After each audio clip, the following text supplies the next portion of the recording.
Hi, my name is Gael Quinonez. I'm from Delano High School and I'm about to graduate in 2023 of June 2nd. And the college I'm going to be attending is CSUB, Bakersfield.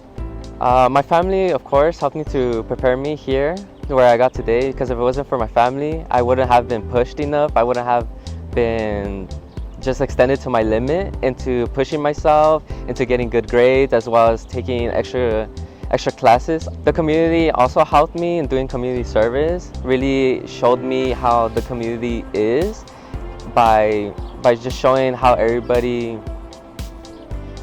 expresses their feelings to one another. Just helping each other just makes my heart warm as well, and welcome to other people, meeting new people. The first in my family to go to college means that I get more opportunities than being limited to certain jobs.